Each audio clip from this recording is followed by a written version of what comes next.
رب زدني علما رب زدني علما رب زدني علما رب زدني علما۔ السلام علیکم ورحمۃ اللہ وبرکاتہ۔ رب اشرح لی صدری ویسر لی امری واحلل عقدۃ من لسانی یفقہوا قولی۔ اے میرے رب، کھول دے میرا سینہ اور آسان کر دے میرے لیے میرا کام، اور کھول دے گرہ میری زبان کی تاکہ سمجھ سکیں لوگ میری بات۔ رب یسر ولا تعسر وتمم بالخیر۔ اے میرے رب، آسانی پیدا کر، مشکل نہ کر، اور خیریت کے ساتھ اس کام کو پورا کر دے، آمین۔ پچھلے لیکچر میں ہم نے واحد مذکر و مؤنث کا اعراب پڑھا تھا کہ اس کی تینوں فارمز کس طرح سے آئیں گی۔ سب سے پہلا لفظ تھا مسلم، تو مسلم کی مرفوع حالت دو پیش کے ساتھ آتی ہے، مسلمون مسلم، اور منصوب حالت دو زبر کے ساتھ آتی ہے یعنی مسلمن، اور مجرور حالت دو زیر کے ساتھ آتی ہے مسلمن۔ اسی طرح سے دوسرا لفظ ہے زید، تو اس کی تینوں حالتیں ہوں گی زیدن، زیدن اور زیدن۔ تیسرا لفظ ہے ہمارے پاس مسلمہ، تو مسلمتن، مسلمتن، مسلمتن۔ کسی بھی واحد اسم کا اعراب وہ اسی طرح سے آتا ہے، چاہے وہ مذکر ہو یا مؤنث ہو۔ اس کے بعد ہم نے تثنیہ مذکر و مؤنث کا اعراب پڑھا تھا۔ سب سے پہلا لفظ ہے مسلمانی، تو یہ اس کی مرفوع حالت ہے، اس کے بعد منصوب اور مجرور حالت اس کی سیم تھی، مسلمینہ اور مسلمینہ۔ پھر دوسرا لفظ ہم نے مؤنث کا پڑھا مسلمتانی، اس کی بھی دونوں منصوب اور مجرور حالت سیم آئیں گی، مسلمتینی، مسلمتینی۔ اس کے بعد قلمانی، قلمینی، قلمینی، جنتانی، جنتینی، جنتینی۔ جس طرح سے انگلش میں بھی کچھ ورڈ ایسے ہوتے ہیں کہ اس کی سیکنڈ اور تھرڈ فارم سیم ہوتی ہے، اس میں بھی ایسا ہی ہے کہ سیکنڈ اور تھرڈ فارم سیم ہے۔ اب اس کے بعد ہمارے پاس ہے جمع مذکر سالم کا اعراب۔ اب اس کی تینوں فارمز کس طرح سے ہوں گی۔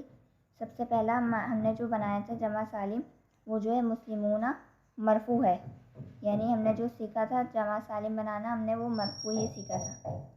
اس کے بعد منصوب حالت اس کی دیکھ لیتے ہیں ہم، اس کی بھی منصوب اور مجرور حالت سیم آئے گی جیسے ہم نے تثنیہ کی دیکھی تھی، یعنی یہ مسلمونہ سے ہو جائے گا۔ سب سے پہلے ہم یہ جو اس کا واو لگا ہوا ہے، واو کو ہٹا دیں گے اور واو کی جگہ ہم یا لگا دیں گے، اور میم کے اوپر پیش کو ہٹا کے، کیونکہ میں نے بتایا تھا یا سے پہلے یا تو زبر ہوگا تو وہ زبر باقی رہے گا، اور اگر زبر نہیں ہوگا تو ہم زیر لگا دیں گے، یہ ہو جائے گا مسلمونہ سے مسلمینہ۔ اور اسی طرح سے مجرور حالت بھی اس کی یہی آئے گی،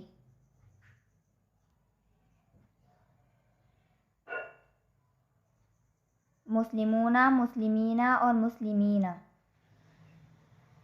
اس کے بعد ہے کافرونہ، کافرونہ کے ساتھ بھی یہی ہوگا، واو ہٹائیں گے ہم، اور اس واو کے اوپر جو پیش ہے، پیش کی جگہ زیر لگا دیں گے اور یا لگا دیں گے، یہ ہو جائے گا کافرینہ۔ اسی طرح سے مجرور حالت بھی سیم آئے گی اس کی، کافرونہ، کافرینہ اور کافرینہ۔ اسی طرح سے صالحونہ سے بھی اس کی بھی تین فارمز بنیں گی، تو یہ واو ہٹائیں گے ہم اور اس کے بعد ہا کے نیچے زیر لگا دیں گے اور یا لگا دیں گے، یہ ہو جائے گا صالحینہ۔ اس کے بعد مجرور حالت بھی اس کی سیم آئے گی،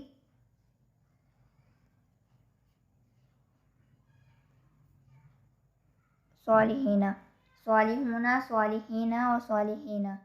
یہ ہمارے پاس کچھ الفاظ ہیں، ان کی ہم نے تینوں حالتیں لکھنی ہیں۔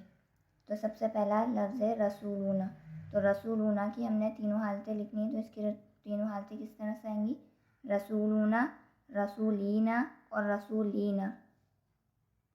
اس کے بعد دوسرا لفظ ہے ظالمونہ، تو اس کی تینوں حالتیں ظالمونہ، ظالمینہ اور ظالمینہ۔ پھر ہے فاسقونہ، تو فاسقینہ، فاسقینہ۔ اسی طرح باقی الفاظ کی بھی تینوں حالتیں لکھنی ہیں ہم نے۔ بعد ہمارے پاس ہے جمع مؤنث سالم کا اعراب۔ سب سے پہلا لفظ ہے ہمارے پاس مسلمات، تو اس کی مرفوع حالت کس طرح سے آئے گی، مسلماتن، اور منصوب اور مجرور حالت اس کی بھی سیم آئے گی، یا تو اب دو چیزیں لگ سکتی ہیں، یا تو زبر لگے گا یا زیر لگے گا، تو یہاں پر زبر نہیں لگے گا بلکہ دونوں میں دو زیر لگیں گے. یہ ہو جائے گی مسلماتن، مسلماتین اور مسلماتن، یعنی منصوب اور مجرور حالت میں دو زیر آئیں گے. ایسے یہاں پہ بھی یہ ہو جائے گا جناتن اور جناتین اور جناتین. ایسے منافقاتن، منافقاتین اور منافقاتین. یہ ہو گئی ان کی تینوں حالتیں. مرفوع حالت میں دو پیش لگیں گے، منصوب اور مجرور میں دو زیر لگیں گے. اس میں یہ کچھ الفاظ ہیں، ان کی جو ہے تینوں حالتیں لکھنی ہے. تو سب سے پہلا لفظ ہے کافرات. تو کافرات کی تینوں حالتیں کس طرح سے آئیں گی؟ کافراتن، کافراتین، کافراتین. دوسرا لفظ ہے منافقات. تو منافقاتن، منافقاتین، منافقاتین. اسی طرح مسلماتن، مسلماتین، مسلماتین. اس کے بعد ہے ہمارے پاس جمع مکسر کا اعراب. تو جمع مکسر کا اعراب جو ہے ہمارا جو واحد مذکر و مؤنث کا اعراب تھا اسی طرح سے آئے گا، یعنی اس میں کوئی فرق نہیں ہوگا، بالکل سیم آئے گا. جیسے واحد کا اعراب ہم نے سیکھا تھا کہ سب سے پہلے مرفوع حالت دو پیش کے ساتھ آتی ہے، منصوب حالت دو زبر کے ساتھ آتی ہے، اس کی بھی ویسی ہی آئے گی. اور جو ہے مجرور حالت دو زیر کے ساتھ آئے گی. یعنی اقلام ہے، یہ قلم کی جمع مکسر ہے، تو یہ اقلامن، اقلامن، اقلامین. اس کے بعد ہمارے پاس امراتن کی جمع یعنی عورت، تو اس کی جمع آتی ہے نساء. اب اس کی مرفوع حالت دو پیش کے ساتھ آئے گی نساءن. اس کے بعد دو زبر کے ساتھ آئے گی اس کی منصوب حالت نساءن، اور مجرور حالت دو زیر کے ساتھ آئے گی نسائن. اس کے بعد ہے رجال. تو اس کی بھی یہ جو ہے رجل کی جمع ہے، اس کی بھی جو ہے دو پیش کے ساتھ مرفوع حالت آئے گی رجالن، رجالن اور رجالن. یعنی جمع مکسر چاہے وہ مذکر ہو یا مؤنث ہو، اس کی مرفوع منصوب مجرور حالت واحد اسم کی طرح ہی آئے گی. یعنی اقلامن، اقلامن، اقلامن، نساءن، نساءن، نسائن، رجالن، رجالن، رجالن. چلیے اب ہمارے پاس کچھ الفاظ ہیں جمع مکسر کے، ان کی جو ہے تینوں حالتیں بتانی ہیں. سب سے پہلا لفظ ہے کتب. تو کتب کی تینوں حالتیں اس طرح آئیں گی کتبن، کتبن اور کتبن. کتب جو ہے کتاب کی جمع ہے. اس کے بعد ہے ابواب. ابواب جو ہے باب کی جمع ہے یعنی دروازہ، تو ابوابن، ابوابن اور ابوابن. اس کے بعد اسباب، اسبابن، اسبابن، اسبابن. پھر رسل. رسول جو ہے رسول کی جمع ہے رسولن، رسولن، رسولن.